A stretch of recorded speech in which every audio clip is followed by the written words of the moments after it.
Ladies and gentlemen, the President of the United States, Donald J. Trump, accompanied by Secretary of Defense Mark Esper.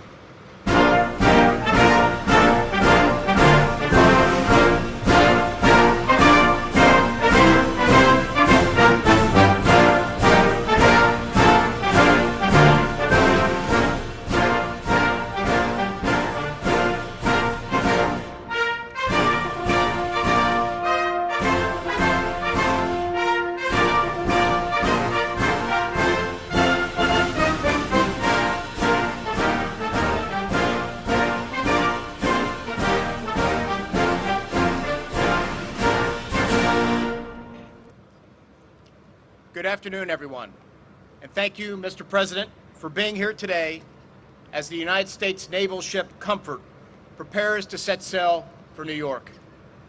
On behalf of the men and women of the Department of Defense, I want to thank you for your leadership during these difficult times. You should know, Mr. President, that the United States military is all in on this national emergency, and the great sailors and medical professionals of this tremendous hospital ship are eager to get underway and start their very important mission. As the nation aggressively responds to the coronavirus pandemic, the Department of Defense is focused on three priorities. First, protecting our service members, civilians, and their families. We are committed to taking all necessary measures to safeguard the well-being of our most important resource, our people. Second, remaining prepared to carry out our core national security missions and to defend the United States against any threat. And third, continuing to support President Trump's whole-of-government, whole-of-nation response to the coronavirus. For several weeks, the Department of Defense has been surging personnel, capabilities, and equipment to help slow the spread of the virus. Thousands of National Guard troops are mobilized across the country, conducting a variety of essential tasks ranging from planning to logistics to medical support. Active duty units are moving critical supplies and equipment and medical personnel to some of the nation's most heavily impacted areas. The department's world-class doctors and scientists are at the forefront of infectious disease research, working alongside our government and private sector efforts to accelerate a vaccine and therapeutics for this virus. And now, in this great time of need, the President has directed the deployment of our nation's most powerful symbols of medical care and compassion, the Navy's two hospital ships, the Mercy and the Comfort. Both ships have a tremendous history of humanitarian assistance and have provided care for people throughout the world. This exceptional legacy continues as they now take care of their fellow Americans. The skilled medical professionals who will set sail on the Comfort will play a critical role in freeing up capacity in hospital beds in the New York area. I'd like to thank them for their sacrifices and further commitment to the well-being of the American people. Finally, I'd like to thank President Trump for his bold leadership and support to the men and women of the United States Armed Forces.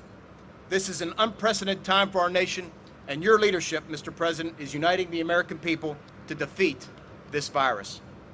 I am confident we will get through this together. We will prevail. Thank you, and it is my great honor to now welcome the President of the United States and our Commander-in-Chief, President Donald Trump. Thank you very much, Mark. Thank you, Mr. President. Thank you very much, Mark, and you're doing a fantastic job, and our country appreciates it very much. And thank you, everybody, for being here today. I'm deeply honored to be at Naval Station Norfolk, the largest naval base anywhere in the world, and the home to the most powerful fleet that has ever sailed the seas. I just passed some of the most beautiful and, frankly, the most highly lethal ships that I have ever seen in my life, and there are a lot of them. And they're in better shape now than they have been for many, many decades with what we're doing. We're grateful to be joined by Commander of the U.S. Fleet Forces, Admiral Christopher Grady, and Commander of the U.S. Second Fleet, Vice Admiral Woody Lewis. Thank you both for being here. We appreciate it very much. As we gather today, our country is at war with an invisible enemy.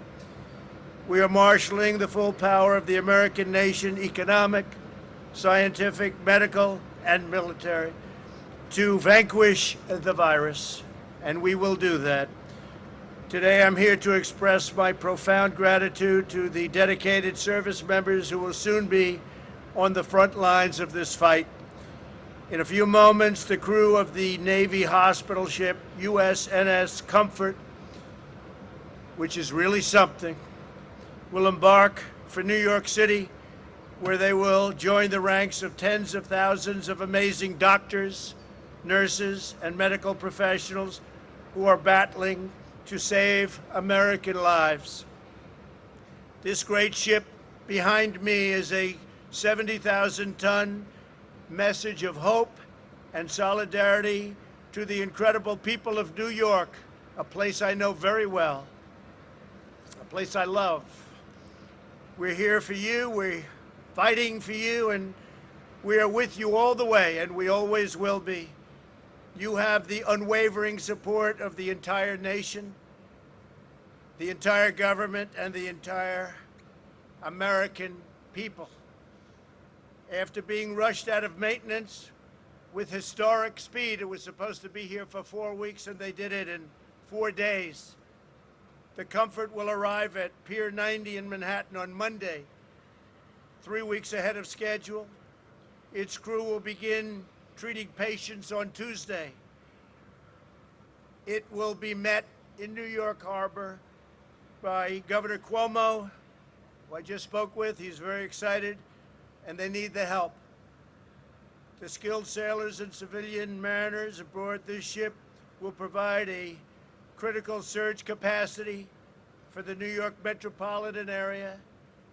Their mission will be to care for New Yorkers who do not have the virus but who require urgent care. In other words, they'll be using this. People will be coming out of hospitals who don't have the virus, and they'll be on the ship where they have great operating rooms and great facilities, and the places inbound on land will be where people that have the virus will be.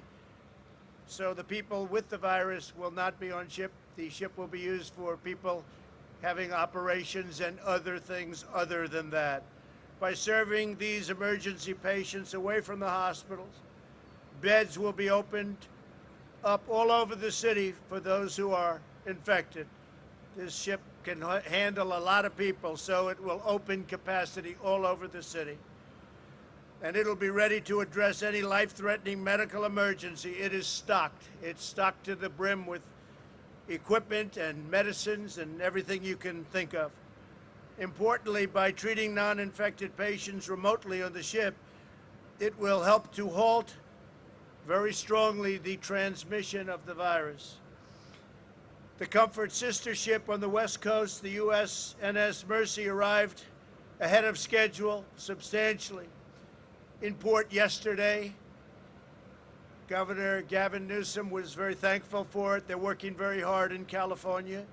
It's performing a similar mission for the people of Los Angeles and the people of California.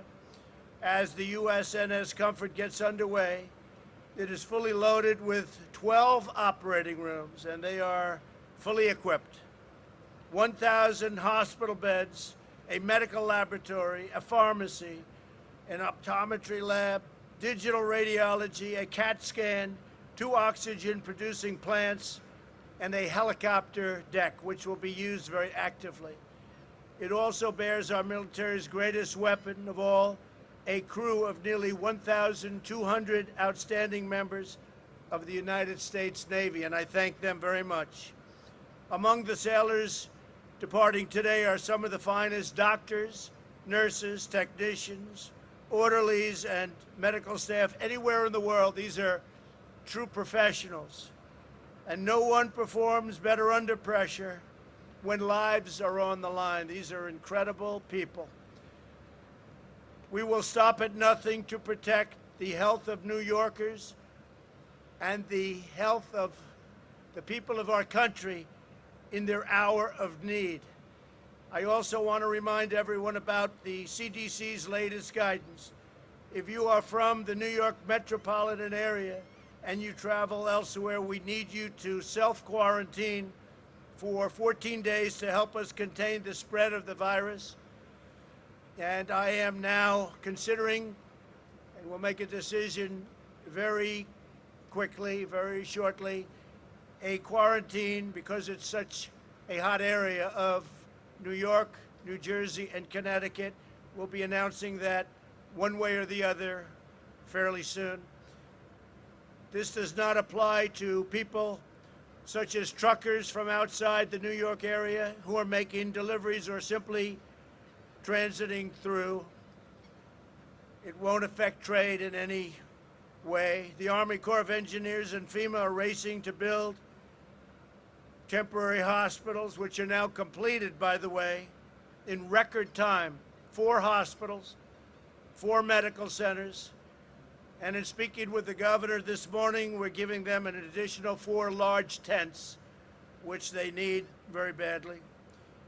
And the emergency medical stations in New York are top of the line. You have them in not only New York, but in California and Illinois. We'll be adding some to other states also. I've empowered our nation's governors with the resources to call up the National Guard and authorize the activation of ready reserves. 2 big words, ready reserves. FEMA has shipped or delivered 11.6 million N95 respirators, 26 million surgical masks, 5.2 million face shields, and a lot are being made of all of the things I just named right now. We have millions and millions of new medical items being made as we speak and purchased. 4.3 million surgical gowns, 22 million gloves, and 8,100 ventilators. We have moved rapidly to mobilize every instrument of American power. This week I invoked the Defense Production Act to compel General Motors to carry out federal contracts for ventilators, and I think they're going to do a great job. I have to say that. We're also working with the major ventilator companies in the United States, all big-name companies, all companies that do ventilators, so they won't need extra time, and they're gearing up, and they'll be working 24 hours around the clock, and they have been. They've been doing a fantastic job to accomplish a historic ramp-up, and a ramp-up in the kind of numbers that we're talking about. And if we make too many, that's going to be okay, because I spoke with the Prime Minister of the UK yesterday, Boris Johnson. He tested, as you know, positive. And before I even was able to get a word out of him, he said, I said, how are you doing? He said, we need ventilators. The UK needs ventilators. A lot of countries need ventilators badly. It's a tough thing to make. It's a very complicated and expensive piece of equipment. I would say more so than a car. You're talking about expensive, complicated equipment. So I hope we soon will have enough that we can help other countries with ventilators. A lot of countries need them. In the next 100 days, America will make or acquire 3 times more ventilators than we do in an entire year. We are so geared up. At Boeing, Ford, Honeywell, 3M, Haynes, and other great American companies, factory floors and manufacturing lines are being converted to produce the respirators, protective masks, face shields, and other vital equipment. And those companies have been amazing. And Boeing is giving us their cargo moving planes. They're the biggest cargo movers anywhere in the world, and we're going to be using them to ship certain types of equipment to various states. Hundreds of millions of Americans are also making tremendous sacrifices on the home front in a historic drive to support our great workers and businesses. I signed into law the single largest economic relief package in American history. You saw that yesterday. The 2.2 trillion, and think of that, 2.2 trillion, but it goes to 6.2 trillion depending on what we decide. This legislation delivers job retention loans for small businesses to help them keep workers on payroll, expanded unemployment benefits, and direct cash payments to American citizens. And these are very substantial payments. A family of 4 will be getting approximately $3,400. This legislation also provides massive increases in funding for hospitals who need it, for disaster relief fund, and critical life-saving medical supplies. We're spending a tremendous amount of money on medical supplies. We're trying to get it to the point needed directly as opposed to our supply lines, so it can go directly to where they need it without having to go through a long process. I don't want to say bureaucratic, but we have not. This group of people has worked so incredibly hard, and the energy and the speed with which they're delivering everything has been really admired by everybody. Everybody's talking about it, the job they're doing.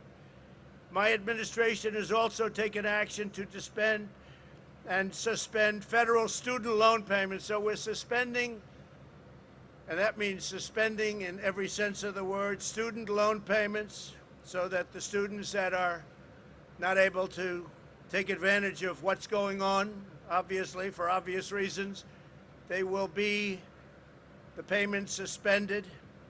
We've temporarily stopped federal evictions and foreclosures. We've postponed tax day until July, which is a big thing, first time that's happened, and waived regulations to speed new treatments to the market. And we have new treatments coming on rapidly. We're doing very well, we think, with vaccines, and we're doing very, very well with, hopefully, or potentially, cures. We're looking at a lot of different alternatives, a lot of different medicines. That would be game changer. The battle in which we're now engaged has inflicted many hardships on our nation and our families, tremendous hardship on some families, and much death, much death. But through it all, the world has witnessed the unyielding resolve of our incredible American people. We are not only a country of vast resources, we're a nation of colossal strength, towering spirit, soaring patriotism, and exceptional character, and you're showing it to the entire world. At this moment, there are 151 countries throughout the world that are under attack by this horrible, invisible enemy. 151 countries. And we're in touch with a lot of them. Our professionals are the best in the world. But who would ever think 151 countries are under attack? We are one family bound together by love and loyalty, the eternal traits so perfectly embodied by the extraordinary men and women aboard the ship, and the men and women at this beautiful, scenic, but really tough base.